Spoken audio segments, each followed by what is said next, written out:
Xristianlardagi qo'llanma Bibliya, islomdagi qo'llanma esa Qur'on. Qur'onga nazar solsak, 4 dan kam bo'lmagan o'rinda cho'chqa haromligi aytiladi. Alloh Baqara surasi 173-oyatida, Moida surasi 3-oyatida, An'om surasi 145-oyati va Nahl surasi 115-oyatida sizlarga faqat o'limtikni, qonni, cho'chqa go'shtini va Allohdan o'zgaga atab so'yilgan narsalarnigina harom qildi deydi. Demak, Qur'onda kamida 4 o'rinda cho'chqa go'shtini iste'mol qilish haromligi aytiladi. Xuddi shunday Bibliyani ham o'qisangiz, kamida 3 ta o'rinda cho'chqa go'shtini man qilinganini topasiz. Bibliyaning Leviylar kitobi 11-bob 7-8-oyatida cho'chqa sizlar uchun haromdir. Bu hayvonlarning go'shtini yemang, ular sizlar uchun haromdir deyilgan. Shunga o'xshash ma'no Qonunlar kitobi 14-bob 8-oyatda ham takrorlanadi. Cho'chqani ham yemanglar, uning tuyog'i ayrilgan, lekin kafsh qaytarmaydi. U sizlar uchun haromdir. Va yana shunga o'xshash ma'no Ishayo payg'ambar kitobi 65-bob 2-5-oyatlarida cho'chqa go'shti haromligi haqida aytilgan. Demak, Bibliyaning 3 tadan kam bo'lmagan o'rnida cho'chqa go'shtidan qaytarilgan. Iso Masih alayhissalom ham Matto Injilida 5-bob 17-20-oyatlarida meni Tavrot yoki payg'ambarlarning bitiklarini bekor qilgani kelgan deb o'ylamanglar. Men bekor qilgan emas, balki bajo keltirgani keldim. Sizga chinini aytayin, yer va osmon yo'q bo'lib ketishi mumkin, ammo Tavrotdagi na bir harf, na bir nuqta o'chadi. Unda yozilgan hamma narsa amalga oshadi.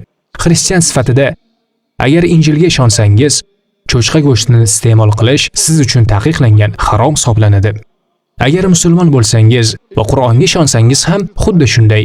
Agar siz Qur'onga ham, Injilga ham ishonmasangiz, unda keling, bugungi ilm-fan cho'chqa go'shti haqida nima deyishini eshitamiz. Bugun ilm-fanga ko'ra, agar siz cho'chqa go'shtini iste'mol qilsangiz, kamida 70 xil mikrobga duch kelasiz. Ya'ni turli xil qurtlar ichingizga tushishi mumkin. Bu kasalliklar ichida eng xavflisi Assinia solium deb atalgan tasmaga o'xshash qurt bo'lib, u juda uzun va u ichakka o'rnashib oladi. Hattoki cho'chqani shunchalik pishirsangiz ham, u qurt o'lmaydi va ichakdan o'tib, u qurt deyarli barcha organlarga yetishi mumkin. Ko'zingizga kirishi va ko'r qilishi, yurakka o'rnashib yurak xuruji, miyaga o'tib miya falaji olib kelishi mumkin. Siz undan xabar topguningizgacha u tiklab bo'lmas zararlar yetkazadi.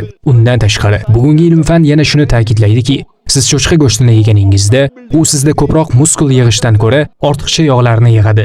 Shuning uchun ham ko'plab cho'chqa go'shtini yeydiganlarning qorni semiz bo'ladi. Va yana cho'chqani ko'p yeydiganlarda ateroskleroz ehtimoli katta bo'ladi. Va yana olimlarning ta'kidlashicha, ularda qon bosimi yuqori bo'ladi. Bugungi ilm-fanga ko'ra, dunyodagi eng erkit hayvon bu cho'chqa hisoblanadi. Qayerda ifloslik bo'lsa, o'sha yerda cho'chqa ham bo'ladi.